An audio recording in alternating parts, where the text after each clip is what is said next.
ವಸತಿ ಶಾಲೆ ವಿದ್ಯಾರ್ಥಿಗಳ ಅಸ್ವಸ್ಥತೆ ಪ್ರಕರಣ, ರಾಜ್ಯ ಹೆದ್ದಾರಿ ತಡೆದು ಉಗ್ರ ಪ್ರತಿಭಟನೆ.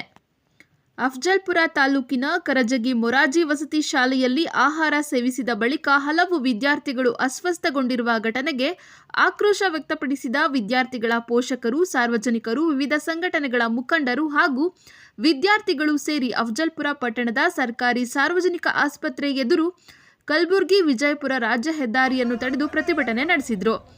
ಘಟನೆಗೆ ಸಂಬಂಧಿಸಿದಂತೆ ವಸತಿ ನಿಲಯದ ವಾರ್ಡನ್, ಪ್ರಾಂಶುಪಾಲರು, ಸಮಾಜ ಕಲ್ಯಾಣ ಇಲಾಖೆಯ ಅಧಿಕಾರಿಗಳು ಹಾಗೂ ಅಡುಗೆ ಸಿಬ್ಬಂದಿಯ ನಿರ್ಲಕ್ಷ್ಯವೇ ಕಾರಣ ಎಂದು ಆರೋಪಿಸಿದ ಪ್ರತಿಭಟನಾಕಾರರು ತಪ್ಪಿತಸ್ಥ ಅಧಿಕಾರಿಗಳು ಮತ್ತು ಸಿಬ್ಬಂದಿಯನ್ನು ತಕ್ಷಣ ಅಮಾನತುಗೊಳಿಸಿ ಸೂಕ್ತ ಕ್ರಮ ಕೈಗೊಳ್ಳಬೇಕು ಎಂದು ಸರ್ಕಾರವನ್ನು ಒತ್ತಾಯಿಸಿದರು.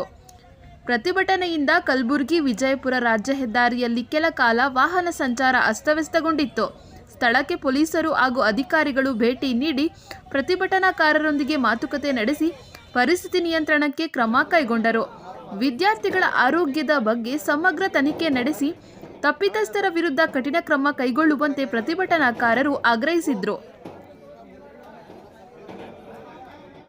ಬೆಳಿಗ್ಗೆ ಏನು ನಾಷ್ಟ ಮಾಡಿರಿ? ಹೌದು, ಅವಲಕ್ಕಿ ಸರಿಯಾಗಿತ್ತು? ಹೆಂಗಿತ್ತು? ವಾಸ ಹೊಂಟಿತ್ತು. ನಿಮ್ಮ ಸರ್ಗೆ ಹೇಳಿರಿ? ಎಲ್ಲಿ ವಾರ್ಡನ್ಗೆ ಹೇಳಿರಿ?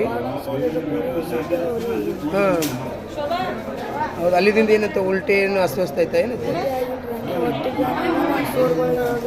ಹಾಂ, ಹೌದಾ?